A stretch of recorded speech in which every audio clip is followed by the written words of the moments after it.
Hey, welcome to Recovery Talk 101. I'm your host, Rick Ford, and you're listening to 900 AM WURD. Wow, what a great day here in the city of Philadelphia. Before we get started, today is Saturday, March the 13th, 51 sunny degrees here in the city of Philadelphia. And guess what? I think we are all looking for spring. Before we get started, we're going to open up the phone lines at 215-634-8065. I'll say it again, 215-634-8065. Or you can download the free WURD app in your Android or iPhone. You can even watch us on Facebook at onWURD or YouTube at onWURD. That way you can't miss this life-saving show. Tonight's show is sponsored by the consortium with our good friend John White, and we'll be with him in a minute. A few announcements before we get started.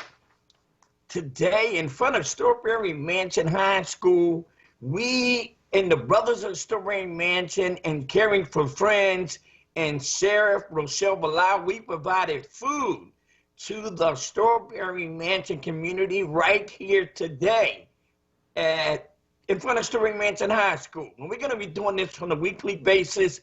We ask that you go to the Brothers of Strawberry Mansion Facebook page and find out where we're going to be at next week. And even hit the donation button, right? Because all contributions and donations will help us keep providing food and nourishment to the Strawberry Mansion community. On a somber note, our good friend Dino Savage, a lifetime member of Strawberry Mansion, passed away yesterday. And I want to say that again, if you know Malik Muhammad and the Savage family, Dino Savage, our good friend, he passed away yesterday. And we're going to support the Savage family. And I'll be making some more announcements with the funeral arrangements as they come in. So we want to thank people for that. On another note, our good friend Joyce P., she just celebrated 31 continuous years of nonstop recovery. And Philadelphia has become the mecca for recovery. So anybody that's celebrating an anniversary, a birthday, or anything that has to do with recovery, guess what? Recovery Idol, the virtual Recovery Idol, we are still accepting applications and entry forms. The deadline for Recovery Idol, April the 30th. Please get your entry forms in. This year, and I'm going to say this, we gave away a large amount of cash last year. This year, we're going to up the price. The winner for the virtual Recovery Idol 2021, and I'm telling you, it's going to be a wonderful year in terms of who the winner. Make sure your organization gets represented in the virtual Recovery Idol competition. We have a whole lot of folks that are putting in the entry forms. For more information about that, give me a call Monday, 215-516-5978, 215-516-5978, or email me at d.ford@PARR.online. And guess what? I'm telling you, man, Recovery Idol, we are excited. Folks, we all need some form of entertainment. Tonight, we're going to do three things when I get my good friend John White. John, are you on now? I'm on. Hey, John, how are you, man? Is the camera on? No, not yet. But I'm sorry. Right. I got you, though. All right. So, folks that are listening, I'll say it again. Tonight's show is sponsored by the consortium with John White over there. We're going to do three things tonight, John. Here's what we're going to do. We're going to be talking about COVID-19. We're going to be talking about vaccines. Have you gotten it or not? Then we're going to talk about gun violence. And I want to make sure I say this again. We're going to talk about the proliferation of guns in the city of Philadelphia and surrounding counties, and all our young folks are getting shot, right? We're going to talk about that. And then we're going to close out the show talking about, hey, the stimulus check. Now, I want to be mindful. Today we were giving away food in front of Strawberry Mansion. And normally, John, every week we're providing food to members of the community. But I don't know. The crowd seemed to be a little limited today. Either they are getting the stimulus checks and feel like hey, we don't need that fool. Don't be fooled. There's three things I'm going to want you to do with that stimulus check. I know a lot of folks need that money. Start putting some money aside, please. So, John, how you been, man? I'm doing great, man. Doing great, Rick, and looking forward to us talking about these topics today. You know, I get my shot Tuesday. My first. You know, it's funny you say that, John. My 82-year-old mother-in-law's in town. She had her shot a couple of weeks ago, and for those that are viewing and listening, I had my first shot about a week ago, and I go back this Wednesday or Thursday to get the other shot. Now, folks are getting the shots. They're getting the Pfizer shot, Moderna shot, the two-shot Moderna shot. There's some folks in North Philly down there are getting the Johnson shot now.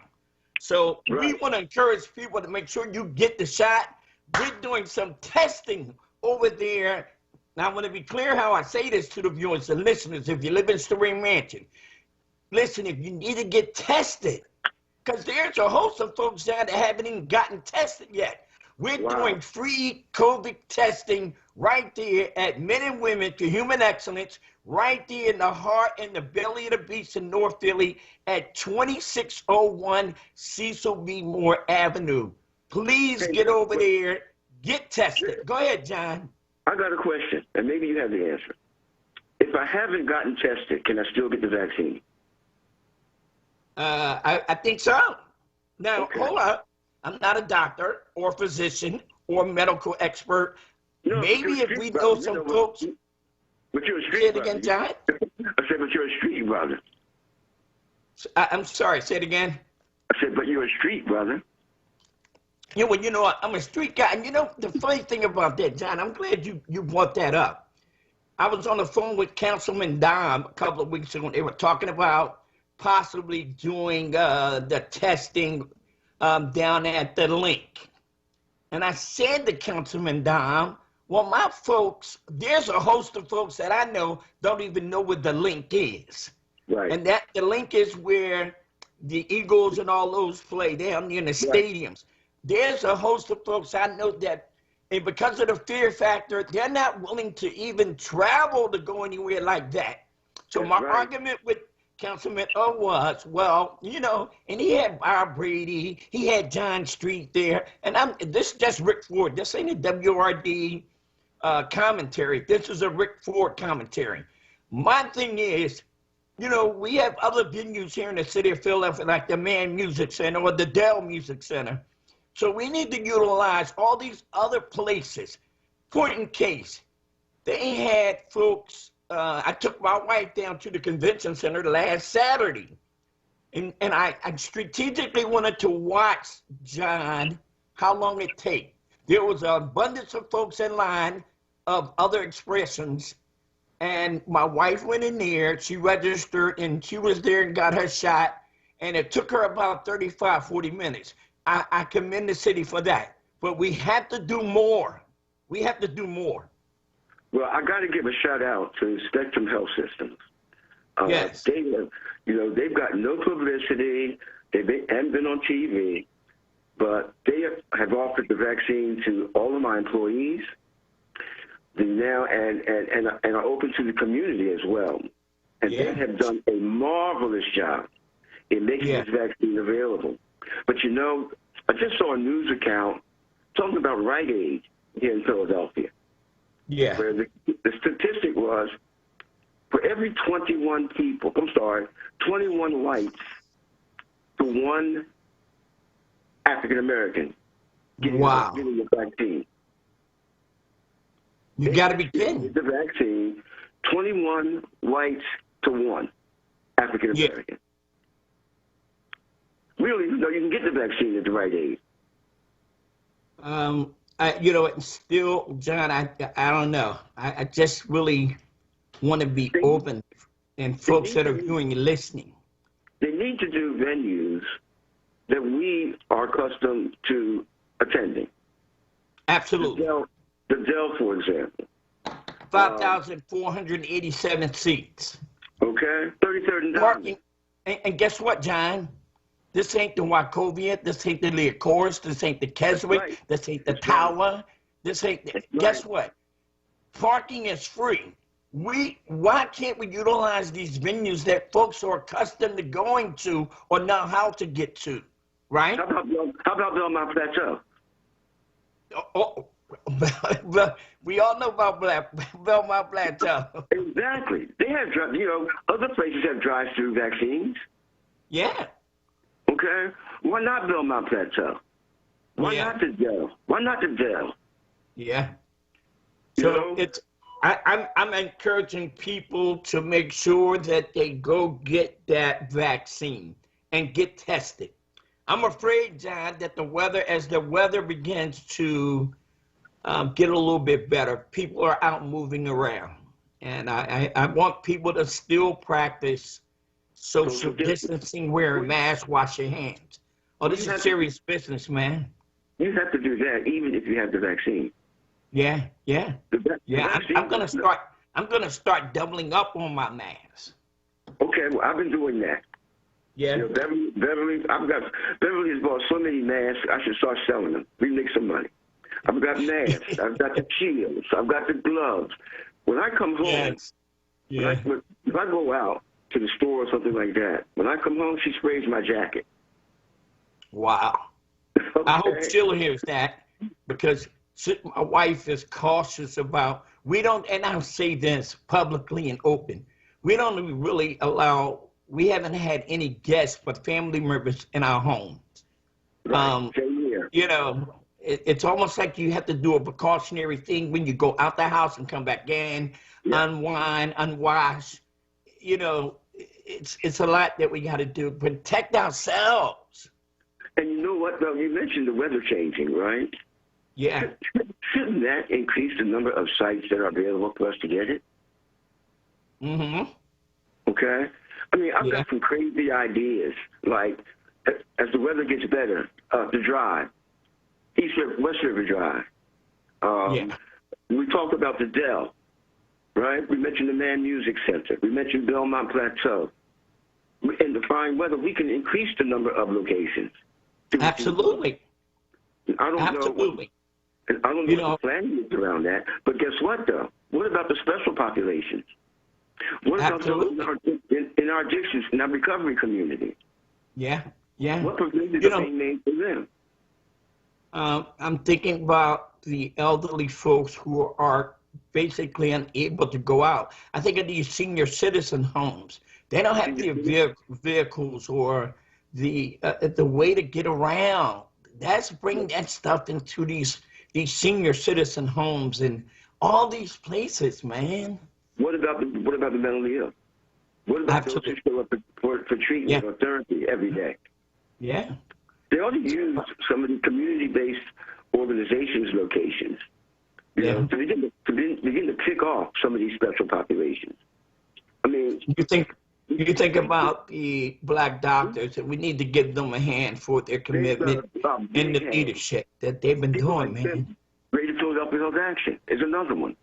Yeah, GPHA. Yeah. Yes. Okay. Yeah. They're doing a heck of a job. You know, and we ought to recognize them for what they've done. And these are Black people helping Black people. These are Black doctors helping Black people. Yeah, providing trusted information. Yeah. I tell you, John, it's I need to be honest. I kind of was a little cautious prior to getting the shot, but because of some other work that I do here in the city, they offered me an opportunity to come get the shot. And I think I go back this Wednesday or Thursday to get the follow-up shot. But I keep constantly want to encourage people. I talked to my little sister today, and she went and got the Johnson shot. Oh, right? Where'd she get that? Hey, they were providing the Johnson shot at the Stephen Klein Center right there at 22nd and Cecil B. Moore. I knew about it. Say it again? Who knows about that? Well, you know what? I just found that out today. But also for folks who live in the 19121 area zip code in Strawberry Mansion or close proximity, even at the Martin Luther King Recreation Center. We want you to go over there. They're going to be providing, I don't know if they're using Moderna or Pfizer or Johnson, but I know at the Stephen Klein Center there at 22nd and Cecil B. Moore, my sister said she obtained the Johnson shot. So it's moving around. Were there a lot of people? Oh, I don't know. I really didn't answer that. I was in the middle of providing food today. And, you know, when you multitask, he was just doing that. So I don't know. But because of your food drive in Strawberry Mansion, yeah, we've started feeding people every other Tuesday at our site at 58th and Walnut Street. Really? Yes, and we're serving hundreds of people every other Tuesday. So thank you. Well, you know what? I'm going to talk with you after the show to see how we can increase the numbers for the location out there in West Philadelphia. Okay. And kudos go out to our good friend Vince from Caring for Friends. And I want to say this again. Vince from Caring for Friends, who have been providing us with an enormous amount of food and just helping the community, man. Yeah. You know, it's funny, John, when you're out. Ours is for the community as well as for our consumers and clients. Yeah. You know, as long as we've been doing this, and again, on behalf of the brothers of Strawberry Mansion, I say this, Don, you'd be shocked of the type of vehicles that are pulling up. People are pulling up in Mercedes-Benz and Audis and Jaguars. Listen, folks really understand this ain't about being too damn proud. Folks need food. Now, I hope folks don't get derailed because of the stimulus check. So, you know, see, some of our folks, and I heard Brian talk about jokingly today, that there were folks in the crab line. The crab line was long. Folks are in there spending stimulus money getting crabs. Come on. Are you serious? Yeah, well, I think he was joking. So that wasn't that. I think he was really joking about that. But we've seen that happen before. Mm-hmm. We've seen people who don't really understand how to take money and utilize it the right way. We ought to be saving some of that money, Rick. Yes. I don't care if it's $100. We need to put some of that away. Yes. Yeah, for a rainy day. It's not over. Yeah. And we don't know. I'll say this, John. I think this is probably my thoughts. I don't know how long we're going to be caught up in the COVID-19, this pandemic, but I want to kind of shift because we got another pandemic going on with this gun violence, man. Hey, and it's been going on longer than the COVID has been around. Yeah, you know, it's so painful to watch the news. And here's what we're gonna do in a minute. We're gonna take a break and we're gonna open up the phone lines because we want to hear from people. We know, and my good friend Martin Boyd, who is a good friend of mine, and his grandson, I think if I'm not mistaken, was a 15-year-old kid who was shot at a playground. There's been an enormous of shootings in playgrounds over the last 10 or 15 years, and I've always said this, and I'll say this again publicly over the air. Playgrounds and stuff and basketball games becomes an arena for gunplay. This stuff doesn't happen at baseball games or football games. It's happening at basketball games. Now, I don't know if there's a cultural thing, but I've been arguing with the city of Philadelphia for years, being on the Commission for Parks and Recs. I've witnessed too many shootings in playgrounds, lack of supervision, lack of cameras, lack of policing, signing books and logs. We got to do more. A playground should be a safe damn place for kids to go have fun. How do you look like being at a basketball game afraid of who's going to pull up and open fire? And Rick, what's it about? At the end of career, what is it about? What is it that is so necessary for you to try to kill people, try to shoot people? Why? You know what? It's not about rivalry. I had that answer. Okay? We had gangs back in our day, right? Yeah. And if you weren't in the gang, then there was something going to happen, all right? Yeah. You know, a fight, but it wasn't about shooting. It wasn't about killing anybody. I don't even know what these random killings, and that's the issue. They are random killings.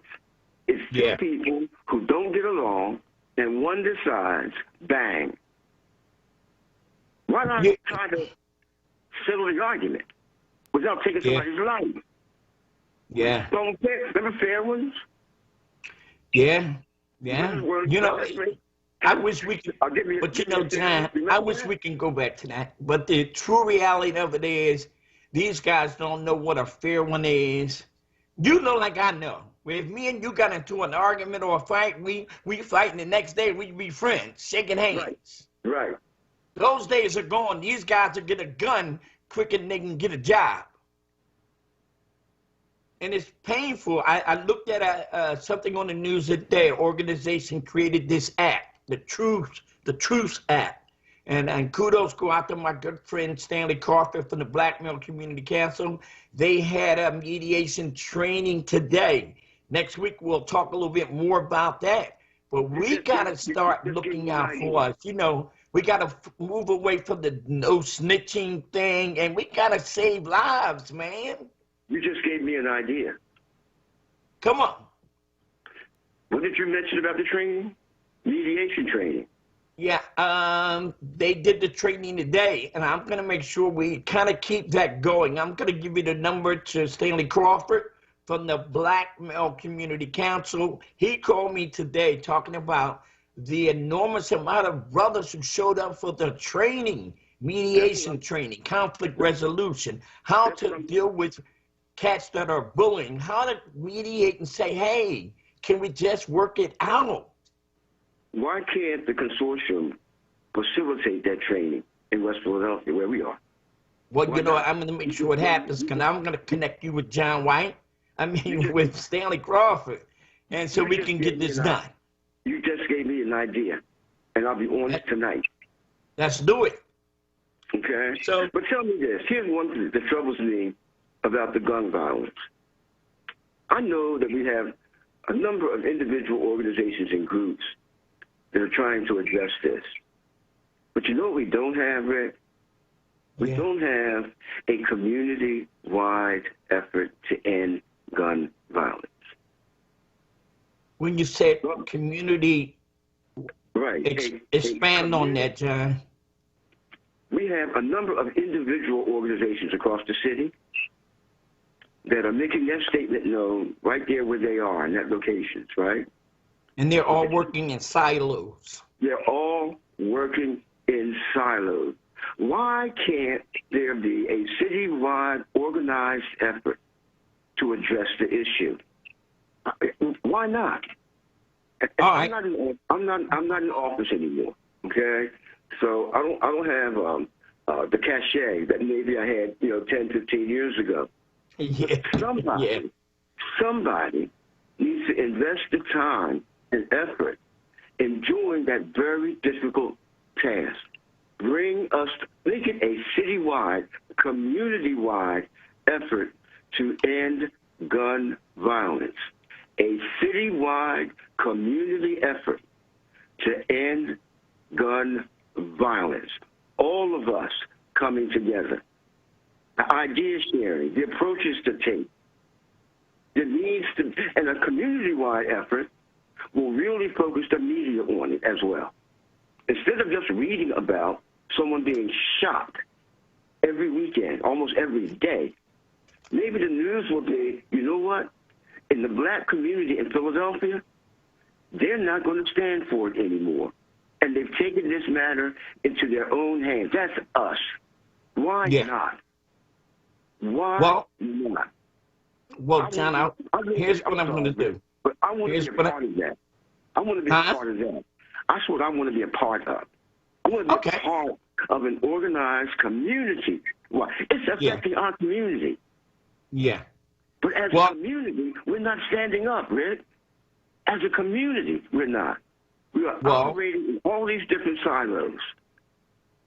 Let's come together. I'll say this, John. And I'll say this with a high level of conviction, that when I was a member of Men United for a Better Philadelphia, right? Listen, not to take away from any other organization that's really out there trying to put an end to this gun violence, right? But I remember when I was a part of Men United, and watch this. You remember the Verizon commercial, and the guy had all these people behind him, and they asked the guy, who are all these people? You know what he said, John? He said, "This is my network," right? Now, watch where I'm going with this. I took that same concept, the network, and connected the dots to all these other organizations. Men United, PAN, Mothers in Charge. And the key to that was that folks that are symbolically looking for leadership and titles and funding, why can't we work as a unit, the network? And I'm telling you, I really want to bring that back because I've seen how that had begun to work, right? That started working. You know why? Because everybody stayed in their lane, whatever they specialize in, conflict resolution. You conflict on drug addiction. You worked on bullying, whatever. And I know that we can do that. Guess what? There was an organization called the Network that was headed by Heatwave that did just that in North Philly. Yeah. And that was when it was gang violence. Yeah. That's the other thing. These are not gangs. Yeah, can you believe that? Take that same mantra of those guys that were former gang members, and they created the thing called it left me just now. But these guys, former radical gang members, One Click. That's the name of the organization. Mm-hmm. One Click. Right. Gangs all over the city. Woodland Avenue, the Baraccos, the Valleys. You name all the gangs, these guys were me. And they showed a significant sign of unifying front, working collectively together. No big eyes, no little U's. Just for the same cause. Hey, John, we're gonna take a break, and we're gonna come back, and we're gonna swing back into the next segment. We're going to open up the phone lines to folks that are viewing and listening. Give us a call, 215-634-8065, 215-634-8065, toll free, 1-866-361-0900. Give us a call. We want to hear your concerns, your comments about gun violence, the stimulus checks, the coronavirus, the vaccines, truths, misconceptions. Give us a call. We'll take a break. We'll be right back. So there's someone very close to you, and they're in a lot of trouble with opioids, alcohol, maybe other drugs. You're desperate to help, but you don't know what to do. So you just watch, and just as desperately, you do nothing. Well, there is something you can do. Call the consortium. They've helped a lot of people in their 50 years, thousands, good people who just need to get out of their own jail. The consortium's multicultural clients come from all over the region to their West Philadelphia location because the consortium's understanding and proven methods are treasured by them because they work. And while they could go anywhere, they choose the consortium, and so can you. Call 267-233-5163. If you know someone in trouble, just give us a call. We'll help with the rest. The consortium, 267-233-5163. For 50 years, Marikey has been a leading provider of drug and alcohol and behavioral health services to individuals and communities across the country. At Marikey Parkside Recovery in Philadelphia, we believe that people can and do recover from the disease of addiction and other disorders such as mental illness. Call us today at 1-866-647-0007. We support individuals with addictions who are also suffering with housing, employment, mental health, and other issues. Marikey Parkside Recovery offers outpatient treatment, drug-free and medication-assisted treatment including methadone and Suboxone, mobile assistance services, and much more. Let Marikey Parkside Recovery in Philadelphia help you take your life back. Call today, 1-866-647-0007, or find us at marikey.org. At Marikey, we put our heart and soul into exceptional care and services. There's a new option in Philadelphia for the moment a person decides to stop using drugs or alcohol. It's called Access Point, operated by Northeast Treatment Centers, the most trusted nonprofit provider of addiction treatment services in Philadelphia. At Access Point, you can walk in right now or anytime, 7 days a week, 24 hours a day. We know that waiting to receive medication is a big reason people don't follow through with treatment. At Access Point, once you make the decision to stop using, we can stabilize you and administer medication immediately. You are able to stay with us for up to 23 hours so we can monitor and treat withdrawal symptoms. We can then work with you to develop a plan of care and help move you into the most appropriate next level of care to meet your needs. If this is your day to make that decision and you want immediate attention, contact Access Point at 844-533-8200. That's 844-533-8200. We are located at 5th and Spring Garden. We are here when you need us. Access Point.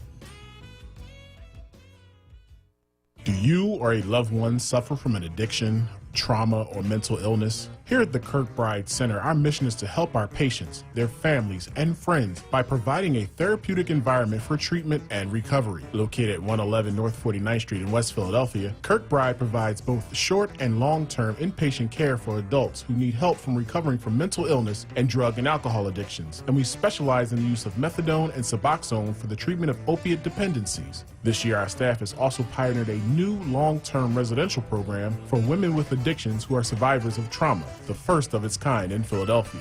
Treatment is covered by most insurance plans, and county funding is accepted for those without insurance. Self-pay arrangements are also available, and referrals and admissions to the Kirkbride Center are accepted 24 hours a day, 7 days a week. For more information or to schedule an intake at the Kirkbride Center, please call our number at 215-471-2488 right away. Again, that's 215-471-2488. The Kirkbride Center is a proud sponsor of 900 AM WURD.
Hey, we back here at 900 AM WURD. John, are you still there? I'm still here. John, talk Yes, about sir. what is it? How Yes, about that? There you go. Now you're going back. Yeah. So listen, hey, John, we got Dwayne on the line calling from Southwest Philly. Dwayne, welcome to the show. How's it going, man? How you doing, my man? Huh? So how you been doing? I'm good. How you been? I've been doing all right. You was talking about the violence, right? Yeah, let's talk about it. Yeah, well, the only way I see solving this big problem is add more police officers on the street where the hot spot is. That's the only way I see solving it. Because, see, a lot of these people are scared to speak up. Yeah. So that's the only way I see on solve. Other than that, we don't do that. It's going to continue going on. I think we should demand the mayor put more cops on the street, like it is out Center City. Now, you go down around Center City, you see a whole bunch of cops down there, and you don't want to hear about no crime down there either. Okay, Dwayne. Right. You know, but guess what I found out, Dwayne? These cats got more guns than the police. And they got bigger guns. Yeah. You go ahead. I'm sorry about cutting you off. No, it's okay. I'm sorry. No, this is where we have open conversation. Listen, we want to hear from everybody. So you think we need more policing on the streets of Philadelphia? Right. And that would slow it down. It's not going to completely stop it, but it will slow it down some. At the hot spot. See, the cops know where the hot spot is. Yeah. Yeah. And that's why I think we should we're gonna have to do it that way. Cause other than that, I don't see it stopping.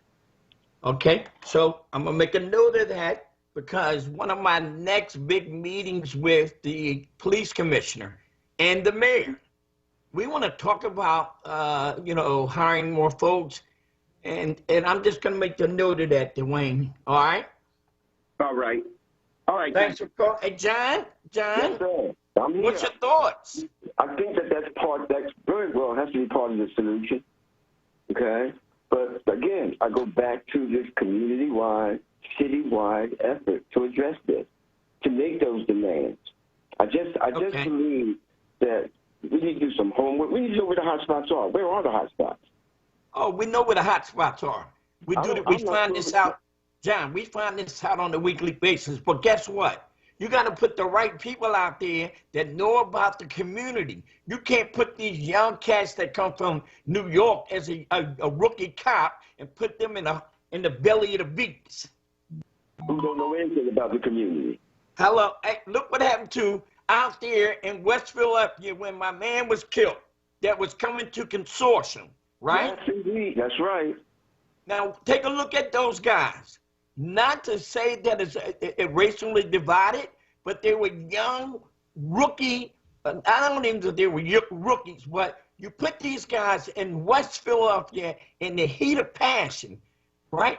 Police train these guys how to deal with conflict resolution, and they don't know how to deal with us. Hey, they sent them out there, and they had one alternative. They didn't have a taser, no billy club. Right. All they had was a gun. And not a taser. They didn't have it, so they couldn't even follow the steps they had been taught. And they had been there, watch this, they had been there if I'm not mistaken, twice that day. They had been there twice that morning. When do you hire a trained officer to know how to de-escalate those kind of things? It's deeper than that, Rick. Oh, it's way deeper than that. The officer that responded and ended up shooting Walter Wallace, they had no information about what went on at that house before. Yeah. Hey, John. They didn't know they had been there before. Hey, John, we're going to keep the phone lines going, John. We got Rick calling from Germany. Rick, what's going on? First of all, let me say to you, my namesake, children between the ages of 12 and 18 are usually not a good shot with a handgun.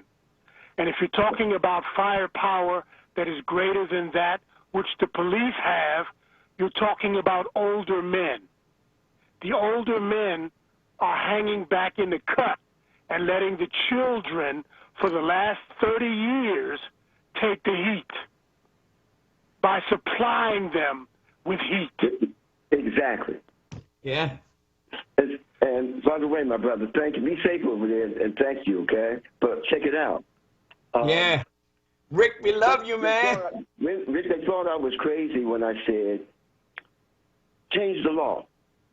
If you get caught and convicted of distributing guns using children, 25 to 30, 25 to 30, 25 to life. That's what we do. Because the child will give it up. Yeah. Let's go. But it's got to be a total citywide and community-wide effort. Yeah. And you got to target not only hot spots, you got to target hot people. Yeah. Hey, let me say this in closing. All right. Parents have to talk to their children, and I agree with the police officer that was on earlier who said parents must check their children's rooms. Yeah. My mother was a sickly woman, and I, as a child, took great advantage of her. But I never brought a gun into the household. Okay. There you go. Hey, thanks, Rick. We love you, Rick. I'm in Germany. Hey, John, we're going to keep the phone lines going. We got Booby calling from West Philly. Booby, welcome to the show. What's up, Booby? Are you Hello? still there, Booby? You still there? Yeah, How's it going? fine. First of all, it's Bobby. Bobby, I'm sorry, Bobby. And I'm kind of old to take on a nickname, otherwise I will wear it. But let's stay with Bobby. Listen, this is my thing. I do not believe there's enough black police officers in Philly. I do not believe that our community is honored with the presence of black police officers. I am sick of the overload white police coming into our communities, killing our children. They're not going to give them mental evaluation. They're not going to retrain them. They're recruiting those whom they know will do this harm. I am sick of that free police voluntary kill and attack upon our people. I want black police officers, more of them in our community. I don't see why. They got tons of their own people in their community. We don't have the same number of black police officers in predominantly white neighborhoods. I want this imbalance of this society to change. Thank you. Thank you for calling. Thanks, Bobby. So, John, let's swing over into this lag segment. Let's talk about the stimulus checks. Hey, let's talk about that. Okay, let's go. So, you know, you listen to the new president talking about the releasing of the money for the stimulus checks. And I hope folks that really can sit on that for a second, really figure out the right things to do. We've all been behind the ball in terms of what's happening with employment, all the other things. Folks' bills are rising up. You know, Billy Paul came up with a song called Let the Dollar Circulate. Let the dollar circulate. Well, once the dollar begins to circulate, we got to start doing the right thing with the circulation of the dollar when we gets it. We got to start spending more money in black-owned operating businesses. People, we got to do what we need to do. Yeah. So, hey, hold up. John, we got Madeline calling from Overbrook on line 3. Madeline, how are you? I am wonderful. Thank you so much for taking my call.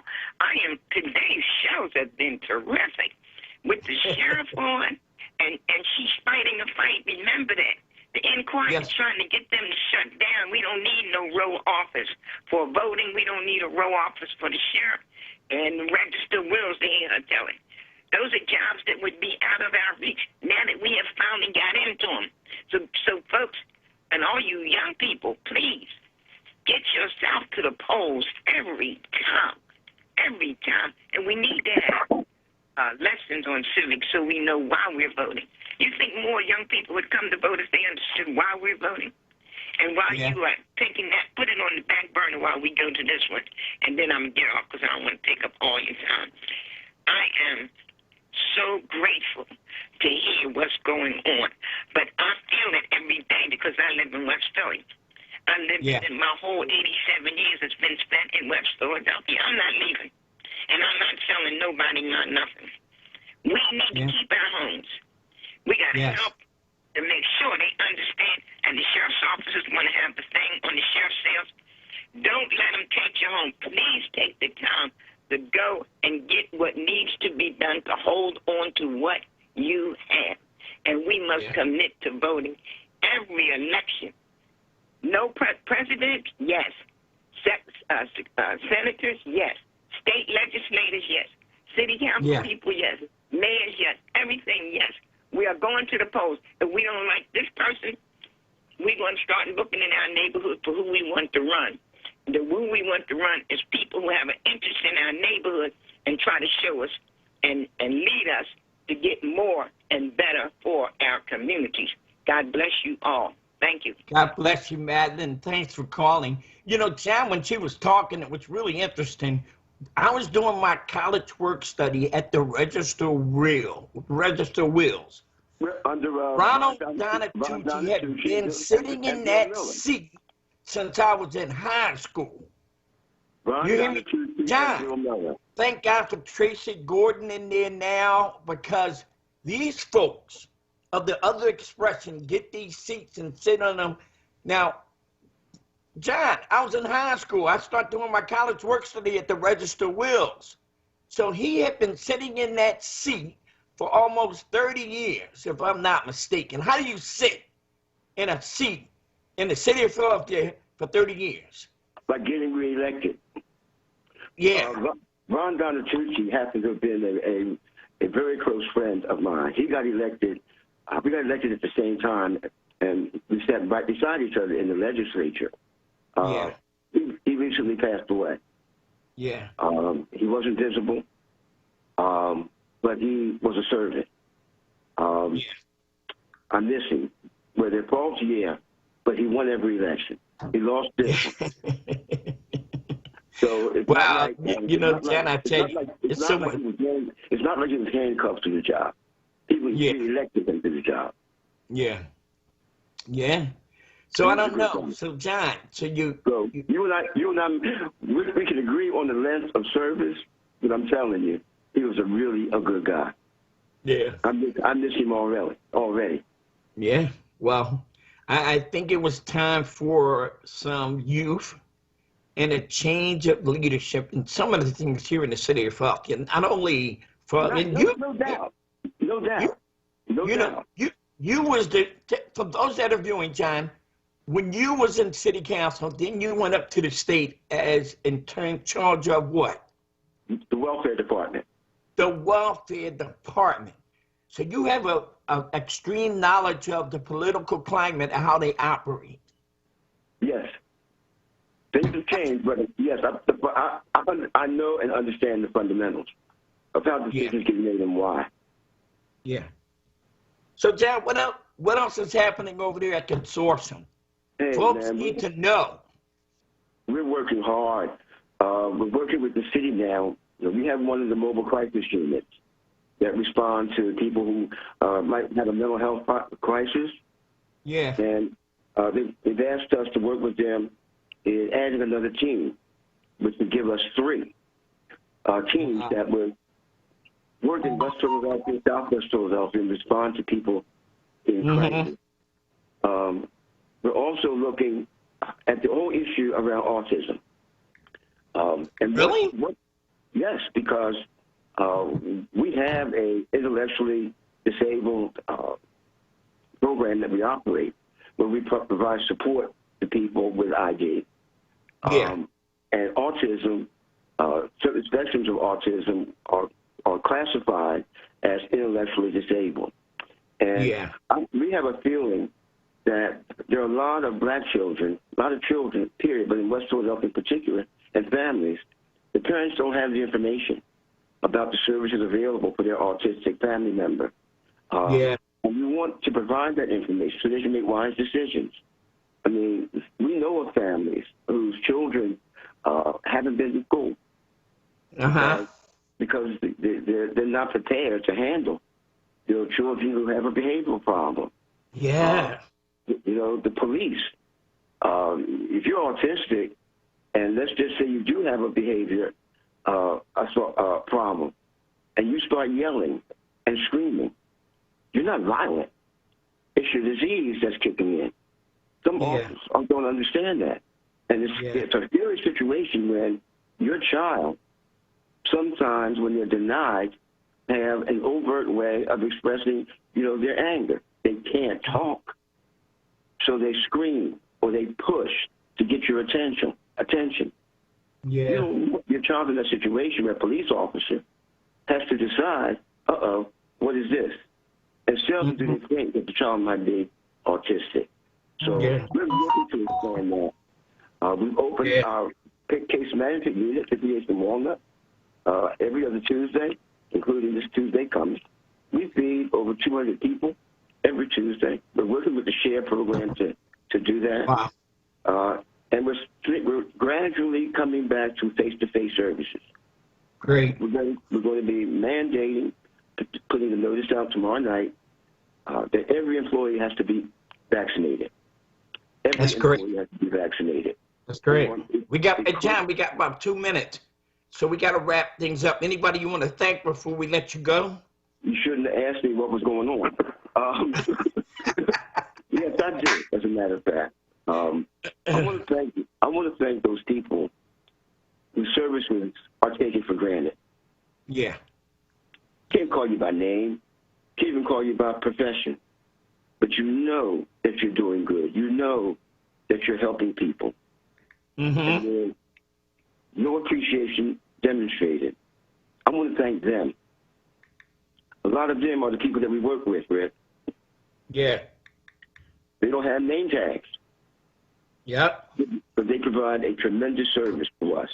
So I want to thank those who are underappreciated. Yeah. And unrecognized for their work. Yeah. The ones who are taken for granted. Yeah. So right, John, man. You know, an hour goes so fast, man. And when we come up with a, agenda, folks, callers, we talked about gun violence. We talked about vaccines. We talked about the stimulus checks. And sometimes we can't cover it all in 1 hour. So that's why you can listen to Consortium every second Saturday of the month right here at 900 AM. John, I love you, man. Love you, Rick. Love Beverly, too. Yeah, right. I'm going to tell Sheila, First Lady of Recovery, my dear wife, I love her to death. And by the way, her 82-year-old mother-in-law has been over here. We went on a mini vacation. Mom, Sanders, oh, my God. I'm going to go play cards with her right now and beat her again, John. Okay. Don't be too Hey, John, tell Beverly I love you. Hey, John, you guys stay safe, man, and we'll talk. Too, we love you. We want to thank our producer Mike for holding things down here at 900 AM. WURD. Love someone because someone needs to love you back. Until next week, peace, and we out of here. Don't change that dial. Guess who's next here at 900 AM? WURD. Our good friend Lloyd Cummings, right at you. Next week, peace, and we're out.